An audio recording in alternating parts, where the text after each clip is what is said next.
Mansa Musa.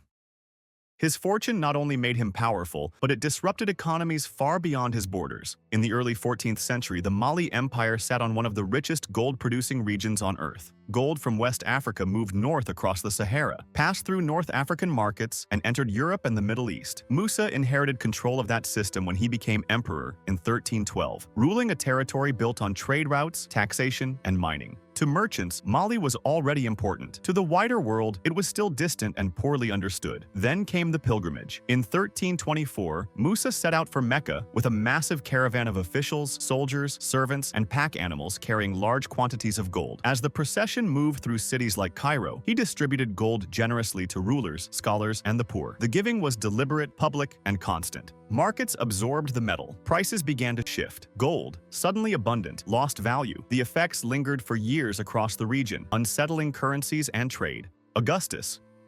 He is the man who redesigned the system so that the empire itself generated his wealth. After years of civil war, Rome was exhausted by instability and wary of kings. Augustus understood this. He avoided titles that sounded like monarchy and presented himself as a restorer of the republic. Senators still met. Offices still existed. The machinery of the old system appeared intact, which reassured Rome's elite that nothing fundamental had changed. Behind that appearance, authority flowed in one direction. Augustus placed key provinces under his personal control, the most important being Egypt after his defeat of Mark Antony and Cleopatra in 30 BC. Egypt was not treated like a normal province. It became the emperor's domain, governed by officials who answered only to him. Its grain fed Rome. Its taxes went into imperial accounts. No senator could enter without permission. Control of food meant control of the city. Control of revenue meant independence from the state treasury. Over time, Augustus accumulated vast estates, tribute streams, and financial reserves tied directly to his office. The Roman state still functioned, yet the economic center of gravity had shifted to the emperor's household. Rome still called itself a republic. Its wealth now had a single address: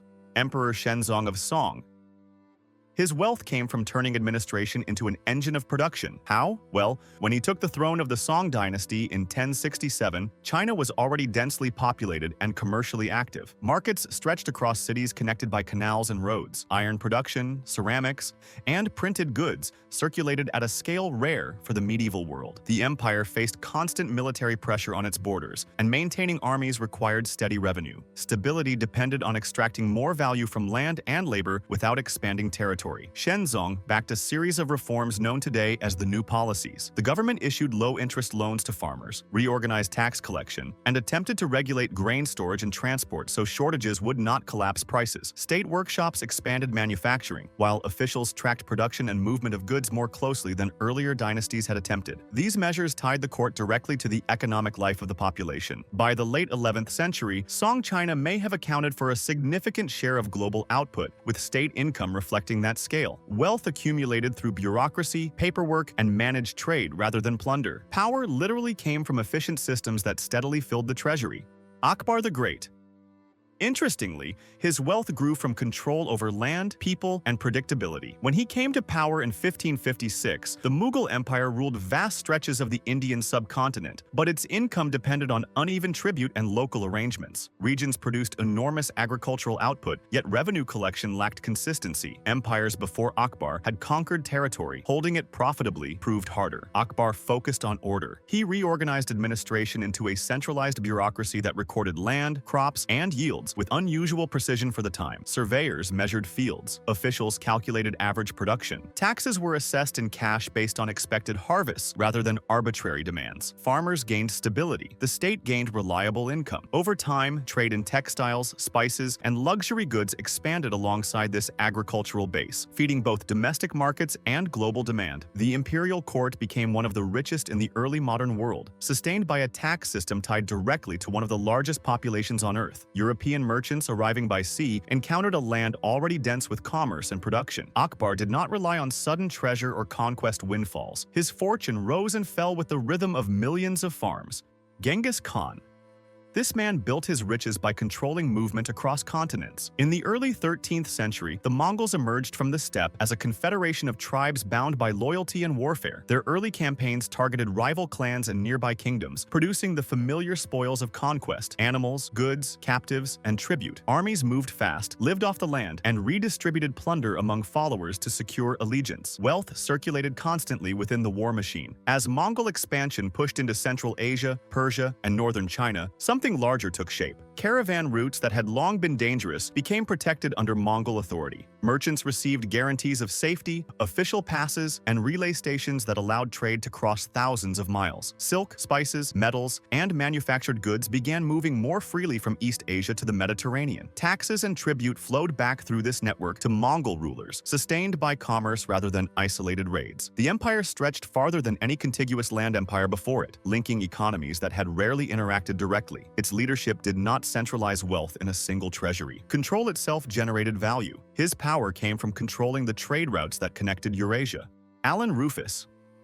Unlike the rest, he was handed wealth after a war that rewrote ownership overnight. You see, in 1066, William the Conqueror defeated the Anglo-Saxon King Harold at the Battle of Hastings and claimed the English crown. Victory did not end with the battlefield. It triggered a systematic redistribution of land across England. Estates once held by local nobles were seized and granted to Norman allies who had supported the invasion. Among the largest beneficiaries was Alan Rufus, a Breton noble and one of William's most trusted commanders. Alan received vast territories, especially in northern England, including the honor of Richmond. These lands were not symbolic rewards. They produced rents, crops, livestock, and labor obligations from the people who lived on them. Wealth came through control of villages, mills, and farmland, rather than trade or coin. Tenants worked the soil. Lords collected the output. The structure ensured that income continued year after year. The Domesday Book of 1086, commissioned by William to catalog England's resources, recorded Alan as one of the richest individuals in the kingdom. His holdings were immense by medieval standards,